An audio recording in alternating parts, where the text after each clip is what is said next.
Nama saya Aurelia Alzara, kelas 12E. Di sini saya akan menjelaskan tentang kimia hijau. Apa sih kimia hijau? Kimia hijau merupakan proses kimia dan desain produk yang mengurangi atau menghilangkan penggunaan bahan berbahaya. Tujuan dari kimia hijau tersebut adalah untuk membuat industri kimia lebih ramah lingkungan dengan mengurangi dampak negatif lingkungan dan kesehatan. Dan ada 12 prinsip kimia hijau yang harus kita ketahui, yaitu yang pertama, mencegah limbah. Lebih baik mencegah limbah daripada mengelolanya setelah limbah tersebut terbentuk. Prinsip ini menekankan pentingnya merancang proses yang meminimalkan produksi limbah dari awal. Yang kedua, yaitu ekonomi atom. Desain sintesis kimia harus menggabungkan semua bahan yang digunakan dalam proses menjadi produk akhir secara maksimal untuk mengurangi limbah.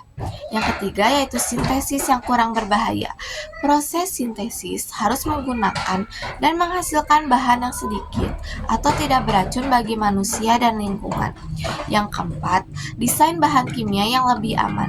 Bahan kimia harus memiliki efektivitas yang diinginkan dengan kadar toksik yang minim.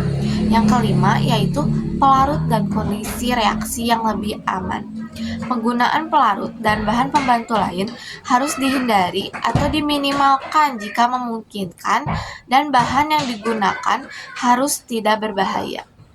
Yang keenam, desain untuk efisiensi energi. Agar tujuan mengurangi kebutuhan energi terpenuhi, maka proses kimia harus dilakukan pada suhu dan tekanan lingkungan. Yang ketujuh, yaitu penggunaan bahan baku terbarukan. Bahan baku yang digunakan harus dapat diperbarui daripada bahan baku yang tidak dapat diperbarui. Yang kedelapan, yaitu mengurangi derivatisasi. Hindari atau minimalkan penggunaan derivatisasi yang tidak perlu. Perlindungan atau deproteksi, modifikasi sementara proses, karena hal ini memerlukan reagen tambahan dan menghasilkan limbah. Yang kesembilan, katalisis. Gunakan katalis yang selektif dan efisien daripada reagen stoikiometrik untuk meningkatkan efisiensi reaksi dan mengurangi limbah. Yang ke-10, ada desain untuk dekomposisi yang lebih aman. Produk kimia harus dirancang agar ketika berakhir fungsinya dapat terurai menjadi produk yang tidak berbahaya dan tidak menimbulkan polusi lingkungan. Yang ke-11, ada analisis secara real time untuk mencegah polusi. Diperlukannya adanya pengembangan metode analisis untuk memantau dan mengendalikan proses kimia. Metode tersebut dibutuhkan untuk mencegah pembentukan produk sampingan atau bahan berbahaya. Dan yang terakhir, kimia yang lebih aman untuk mencegah kecelakaan.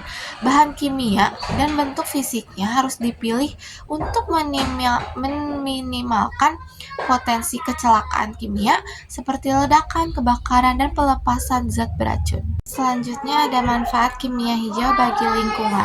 Yang pertama, mengurangi pencemaran. Yang kedua, konservasi sumber daya. Yang ketiga, mengurangi limbah. Yang keempat, pengurangan jejak karbon. Dan ada manfaat kimia hijau bagi kesehatan juga, yaitu yang pertama, mengurangi paparan bahan berbahaya. Yang kedua, meningkatkan keselamatan produk. Yang ketiga, mengurangi risiko kesehatan jangka panjang. Lalu, yang terakhir ada manfaat kimia hijau bagi ekonomi. Yang pertama, yaitu efisiensi biaya. Yang kedua, peningkatan daya saing. Yang ketiga, kepatuhan regulasi. Yang keempat, membuka peluang pasar baru. Sekian materi kimia hijau, maka selanjutnya ada materi tentang pemanasan global. Lalu, apa sih pemanasan global atau global warming? Adalah suatu bentuk ketidakseimbangan ekosistem di bumi akibat terjadinya proses peningkatan suhu rata-rata atmosfer, laut, dan daratan di bumi. Penyebab terjadinya pemanasan global dapat disebabkan oleh aktivitas yang dilakukan oleh manusia. Berikut ada beberapa faktor yang menyebabkan terjadinya pemanasan global. Yang pertama, yaitu penggunaan CFC atau klorofluorokarbon dalam pendingin seperti kulkas, AC, parfum, dan lainnya. Yang kedua, yaitu emisi metana dari kotoran hewan, lahan pertanian, dan dari dasar laut Arktik. Yang ketiga yaitu meningkatnya penggunaan pupuk kimia untuk pertanian. Yang keempat, penebangan liar yang disertai dengan pembakaran lahan. Yang kelima ada emisi CO2 yang berasal dari pembakaran gasolin, bahan bakar, alat transportasi. Yang keenam ada emisi CO2 dari pembakaran bahan bakar fosil sebagai pembangkit tenaga listrik. Akibat dari terjadinya pemanasan global dapat dirasakan bukan hanya pada manusia tetapi juga merusak kesehatan ekosistem secara sistematis. Adapun dampak dari pemanasan global diantaranya itu yang pertama menipisnya lapisan ozon, yang kedua permukaan laut di utara meningkat akibat mencairnya puncak es, yang ketiga itu temperatur yang tinggi menyebabkan lebih banyak penguapan dan curah hujan. Yang keempat, hilangnya terumbu karang karena terumbu karang ditakutkan tidak dapat beradaptasi dengan baik akibat perubahan kondisi lingkungan. Yang kelima yaitu kegagalan panen besar-besaran. Yang keenam ada kepunahan spesies yang semakin meluas. Yang ketujuh, temperatur di bumi meningkat. Pemanasan global harus dipahami dengan baik untuk mengendalikan suhu rata-rata di bumi. Berikut ada beberapa cara dalam mengatasi pemanasan global.